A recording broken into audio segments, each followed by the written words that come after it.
रामधारी गुप्ता उच्च गति अभ्यास खंड 1 प्रतिलेखन संख्या 5354 स्पीड 100 शब्द प्रति मिनट।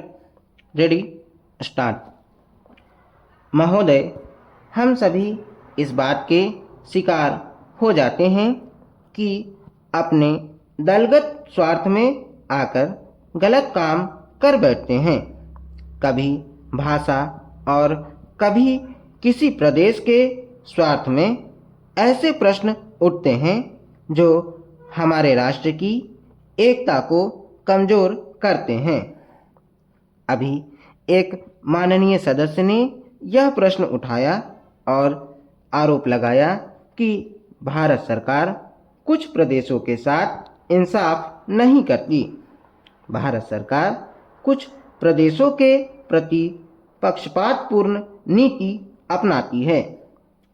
यही मनोवृत्ति है जिसमें एक प्रदेश को दूसरे प्रदेश के विरुद्ध भड़काया जाता है, एक जाति को दूसरी जाति के विरुद्ध खड़ा किया जाता है, एक धर्म को दूसरे धर्म के विरुद्ध खड़ा किया जाता है और एक भाषा और दूसरी भाषा वालों के बीच में भड़काव पैदा करके लड़ाई पैदा की जाती है।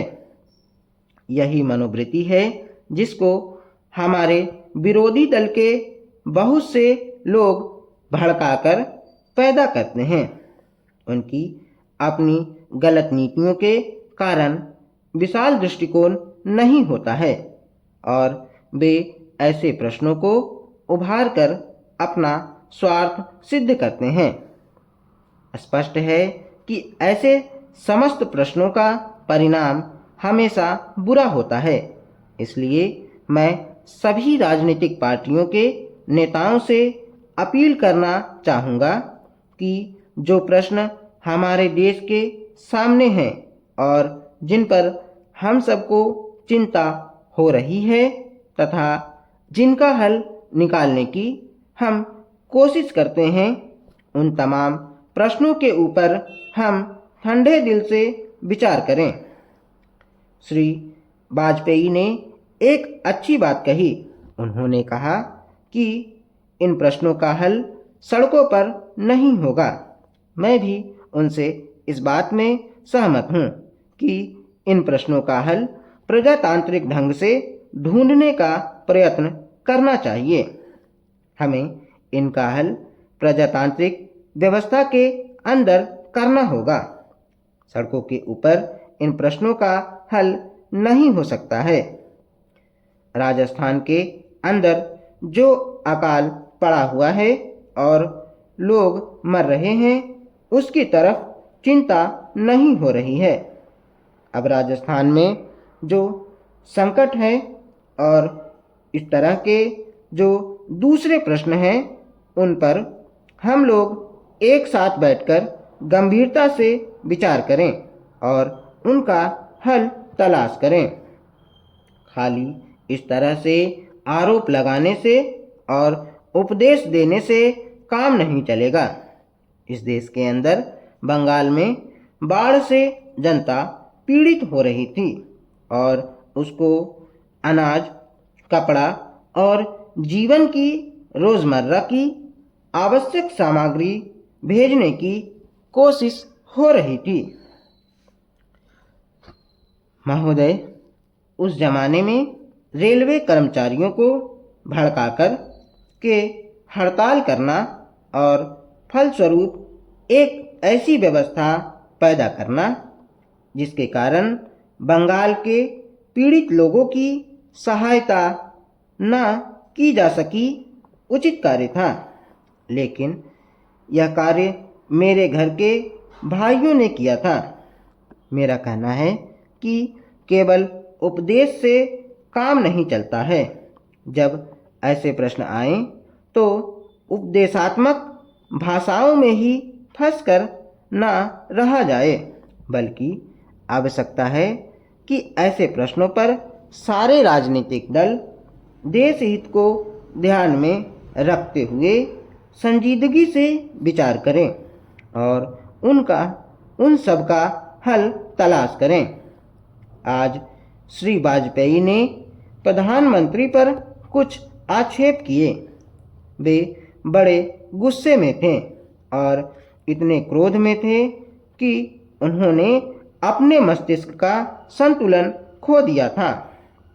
उन्होंने आरोप लगाया कि सरकारी कर्मचारियों के प्रयास से बड़ी बड़ी सभाएं की गई। मैं वाजपेयी जी का गुस्सा और उनका असंतुलित होना समझ सकता हूँ। उन्होंने यह भी कहा कि प्रधानमंत्री जी ने इन चुनावों के बीच अपने भाषणों में जनमानस को ऊपर उठाने की कोशिश नहीं की, मूलभूत प्रश्नों को देश के सामने रखने की कोशिश नहीं की और आज जो राष्ट्रीय दिक्कतें और परेशानियां हैं उन पर जनता को शिक्षित करने की कोशिश नहीं की। प्रधानमंत्री ने अपने चुनाव भाषणों में देश के अंदर जो शक्तियां राष्ट्रीय एकता को भंग कर रही हैं, धर्म के नाम पर, जाति के नाम पर, भाषा के नाम पर या क्षेत्रीयता के नाम पर संकीर्णता की भावना पैदा कर रही है, जनता को उनसे सजग किया। प्रधानमंत्री जी ने इस बात को अनुभव किया था कि उत्तर प्रदेश, बिहार और उत्तर भारत के समस्त हिंदी बोलने वाले इलाकों में जनसंघ संकीर्णता की भावना का प्रचार कर रहा है। जिस प्रकार से जनसंघ सांप्रदायिकता की भावना को बढ़ावा दे रहा है, राष्ट्रीय शक्तियों को तोड़ने की नीति चला रहा है, उससे हमारे राष्ट्रीय मूल, राष्ट्रीय नीतियां और राष्ट्रीय एकता खतरे में है। इसीलिए प्रधानमंत्री ने जनसंघ के ऊपर इस बात का प्रहार किया था कि वह सांप्रदायिक शक्ति है और उससे जनता को सावधान हो जाना चाहिए।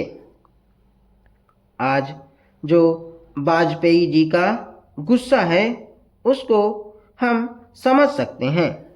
उन्होंने एक सपना देखा था, एक सुनहरा सपना, उत्तर प्रदेश में अपनी सरकार बनाने का, बिहार में अपनी पार्टी को बहुमत प्राप्त कराने का।